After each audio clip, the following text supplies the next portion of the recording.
सगळ्यांचं मी चित्राली कुलकर्णी मनापासून स्वागत करते। आणि आज असाच एक खूप छान विषय घेऊन आपण तुमच्या भेटीला आलेलो आहोत। बीजापासून ते अंकुरापर्यंत अशी गर्भात होणारी बाळाची वाढ आणि त्याच्यावरती केले जाणारे गर्भसंस्कार हे किती महत्त्वाचे आहेत, ते का करावेत, ते कुठल्या महिन्यापासून करावेत, अशा अनेक प्रश्नांची उत्तरं आज आपण समजून घेणार आहोत, जाणून घेणार आहोत। आणि त्यासाठी आज आपल्यासोबत आहेत ज्यांनी श्रीवत्स गर्भसंस्कार या सुरू केले आणि आज अनेक गर्भवती स्त्रियांना त्यांनी या गर्भसंस्कारांमधनं खूप छान सुंदरपणे घडवलेले आहेत, अशा वृषाली कुलकर्णी आपल्या सोबत आहेत। आपण आज त्यांच्याशी गप्पा मारणार आहोत। नमस्कार वृषालीताई। नमस्कार। गर्भसंस्कार म्हणजे नक्की काय आहे? गर्भसंस्कार म्हणजे काय की जी स्त्री प्रेग्नंट राहते तिच्यावर आपण जे संस्कार करतो, म्हणजे ती स्वतः पण त्याच्यावरती करते किंवा कुणाकडनं तरी करवून घेते, त्याला आपण म्हणतो गर्भसंस्कार। आणि आत्ताच्या साधारण ह्या मागच्या एक 12-15 वर्ष किंवा थोडासा अधिक कालावधी असेल असं मला वाटतं की ही कन्सेप्ट जास्त प्रचलित झाली किंवा प्रचलित म्हणण्यापेक्षा जास्त ती लोकांपर्यंत पोहोचायला लागली। याचं एक नक्की कारण काय असावं असं वाटतं? याचं कारण असं आहे की पूर्वीची लोक घरामध्ये, ती स्त्री घरामध्ये असायची, जी प्रेग्नंट किंवा गरोदर असायची स्त्री ती घरामध्ये असायची, आपसुकच मोठ्या लोकांकडनं तिच्यावरती संस्कार होत होते, काही चांगल्या गोष्टी तिच्यामध्ये घडल्या जात होत्या, पॉझिटिव्ह थिंकिंग तिच्यामध्ये ठेवली जात होती, तिला नेहमी आनंदी अशी वातावरणात ठेवलं जात होतं। आता कसं होतं, आता या धकाधकीच्या जीवनामध्ये स्त्रिया सर्व्हिस करतात आणि मग त्या सर्व्हिसच्या कालावधीमध्ये त्यांचा जवळजवळ 8 ते 10 तास बाहेर जातो, मग संस्कार कमी पडतात, म्हणजे सकाळी आणि संध्याकाळी आल्यावरती थकून जाते। मग त्या थकलेच्या ह्याच्यामध्ये तिला जर संस्कार दिले गेले प्रॉपर एक अर्धा तास किंवा पाऊण तास, तर ते जास्त चांगले उपयोगी पडतील ह्याच्यामध्ये। म्हणून खरं आता ही प्रचलित जास्त झालेली आहे। पूर्वी कसं त्या घरीच असायच्या, त्यामुळे दिवसभरात सगळं होत होतं, व्यायाम होत होता व्यवस्थित, खाणं पिणं तिचं व्यवस्थित होत होतं, घरातली माणसं सगळी त्यांना व्यवस्थित सगळ्या गोष्टी पॉझिटिव्ह थिंगनी सांगत होत्या, ती आनंदी राहत होती। ती आनंदी राहते का नाही ह्याच्याकडं सुद्धा घरातल्या लोकांचं लक्ष असायचं, तिचं खाणं पिणं व्यवस्थित होतंय का नाही ह्याच्याकडे सुद्धा लक्ष होत होतं। तसं आत्ताच्या ह्याच्यात होत नाही, कारण स्त्रिया बहुतांशी जवळजवळ 90 ते 99% स्त्रिया आता सर्व्हिससाठी बाहेर पडतात, त्याच्यामुळे हे जास्त आत्ता करण्याची गरज आहे।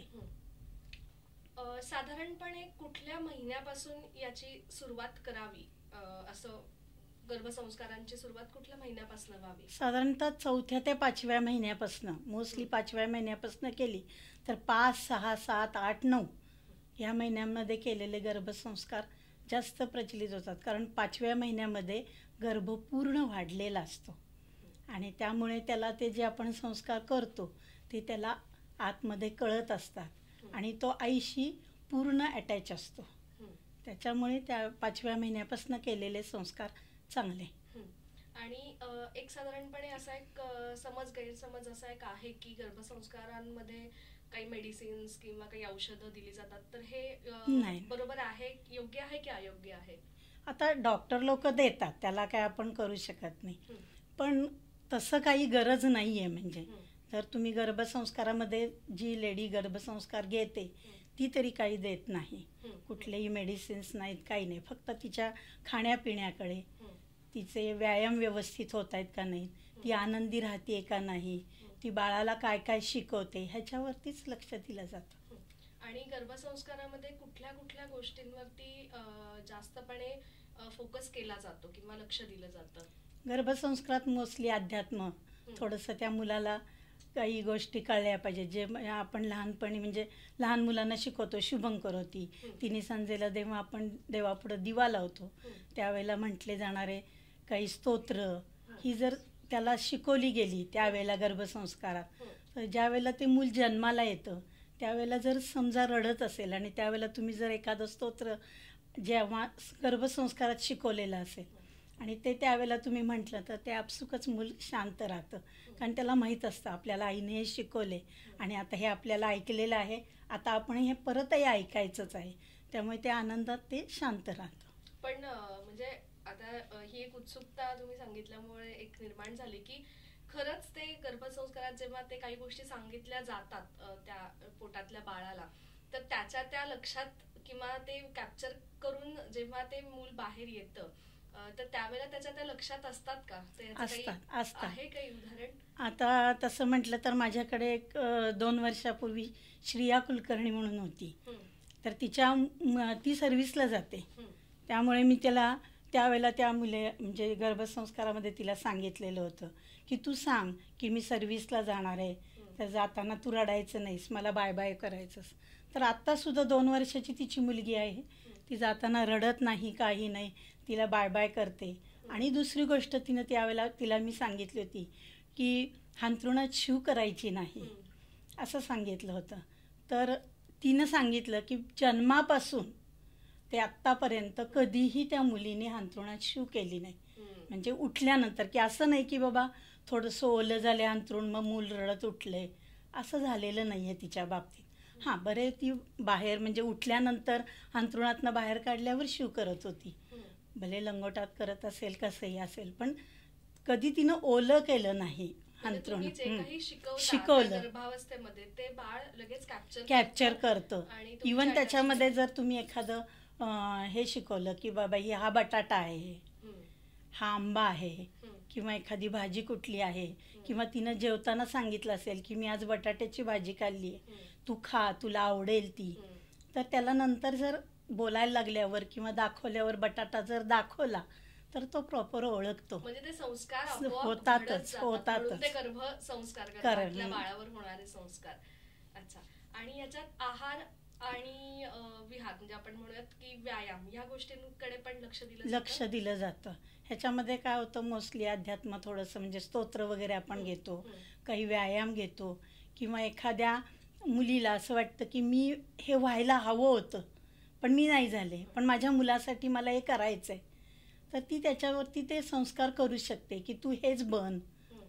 आणि तू म्हणजे एखाद्या मुलीला असं वाटतं की आपल्या मुलानं क्रिकेटियर व्हावं, मग तो क्रिकेटमध्ये पारंगत जास्त होतो, तर तसं ती करू शकते. त्याच्यामध्ये तिला ज्याला घडवाय संवाद साधायचा. तिनं दिवसभरामध्ये मोस्टली मी म्हणते की अगदी सारखं नाही, पण जेव्हा सकाळी उठल्यावरती त्याला गुड मॉर्निंग किंवा शुभ सकाळ असं जर शिकवलं, त्याच्यानंतर मी आता पाणी पिते आहे, तू पण पाणी पी, असं सांगितलं, तर ते सगळं ते त्याचं ऐकत असतो. ते बाळ आतलं आईचं सगळ्या गोष्टी ऐकत असतो. मग ती नाश्त्याच्या वेळेला सांगते मी आज हा नाश्ता केला, तू पण खाऊन घे. जेवायच्या वेळेला सांगते मी आज हे खाल्लंय, तू पण खाऊन घे. म्हणजे ती कनेक्ट सारखी प्रत्येक वेळेला होत असते बाळाशी, त्या वेळेला तो ऐकत असतो. ओके. आणि आता हा झाला आईचा रोल म्हणजे गर्भसंस्कारामध्ये, पण ह्याच्यासोबत वडिलांचा सुद्धा ह्याच्यामध्ये सक्रिय सहभाग असणं आवश्यक आहे. खूप आवश्यक आहे. त्यानं सुद्धा तिच्याकडे लक्ष दिलं गेलं पाहिजे. ती आनंदी राहते का नाही, तिला शक्यतो कुठलाही ट्रेस न देता तिचं परत जेवण खाण व्यवस्थित घेते का नाही. भले तो सर्व्हिसला जात असेल तरी वेळच्या वेळी विचारलं की बाबा तू जेवलीस का, खाल्लीस का, आज गोड खाल्लंस का, हे केलंस का, त्यानं सुद्धा लक्ष देणं गरजेचं आहे. आणि त्यानं पण स्वतःची ओळख त्याच्यावरती दिली पाहिजे. त्यानं पण संवाद साधला पाहिजे.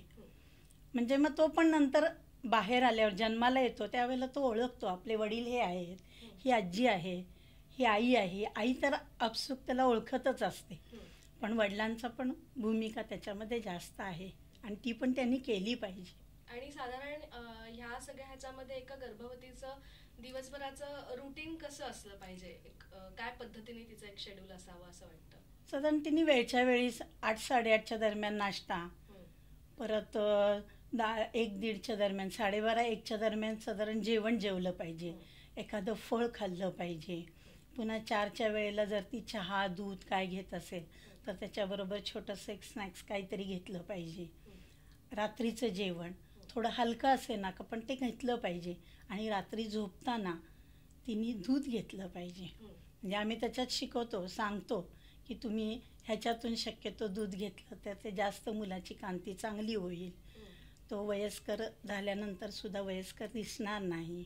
ह्या गोष्टींकडे तिनं लक्ष दिलं पाहिजे आणि त्याप्रमाणे घेतलं पाहिजे. म्हणजे थोडक्यात आपण असं म्हणू शकतो की त्या 9 महिन्यांच्या कालावधीमध्ये जसं तुम्ही म्हणालात की 3ऱ्या आणि 4थ्या महिन्यापासून 4थ्या-5व्या महिन्यापासून गर्भसंस्कार सुरू करू शकता आणि हे संस्कार त्याच्या पुढच्या भविष्यासाठी किंवा पुढच्या उज्ज्वलतेसाठी खूप मार्गदर्शक आणि खूप उपयुक्त आहेत असं म्हणायला हरकत नाही आपण.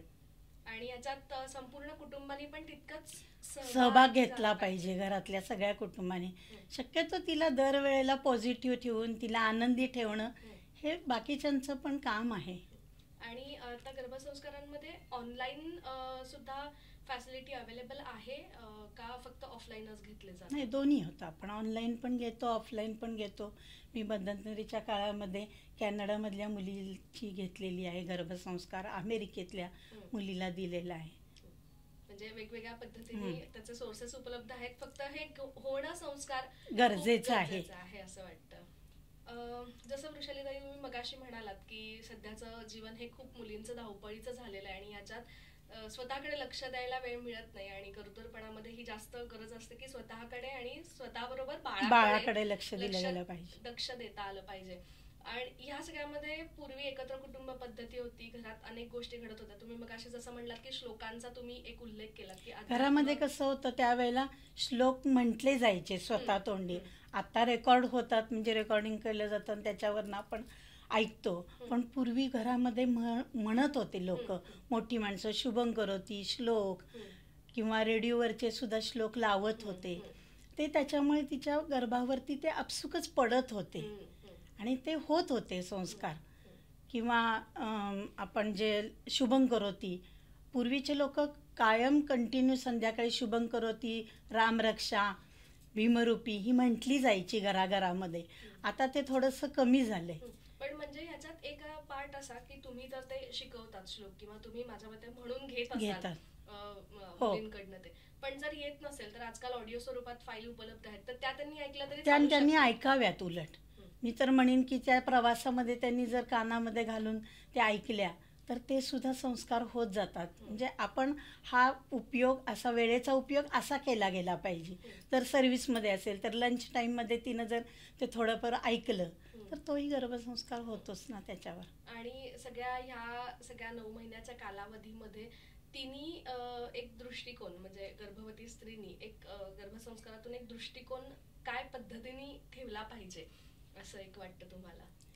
तिने हा गर्भसंस्कारमध्ये ती त्या मुलाला इतके चांगले संस्कार देईल की त्याचा तो सुजाण नागरिक होईल. तिनं ते शिकवावं बाळाला की तू भारताचा सुजाण नागरिक हो, किंवा तू स्वतः आनंदी राहा, हसतमुख राहा, तुझा चेहरासुद्धा गोरापान हसरा असू देत, रडवेला नसावा. हा असं जर तिनं शिकवलं तर तसं ते बाळ बनतं. जसं तुम्ही घडवताय आणि तसं घडतं.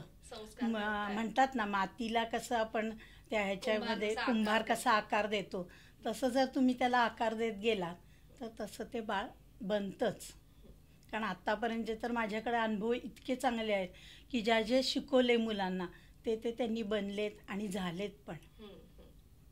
वृषालीताई, खूप धन्यवाद. आज तुम्ही गर्भसंस्काराची इतकी सुंदर माहिती दिलीत आणि गर्भसंस्काराची गरज का आहे आणि ते होणं, गर्भावरती ते संस्कार होणं किती महत्त्वाचे आहेत हे आजच्या एपिसोडमधनं तुम्ही आज सगळ्यांपर्यंत पोहोचवलं. त्यासाठी तुमचे मनापासून धन्यवाद.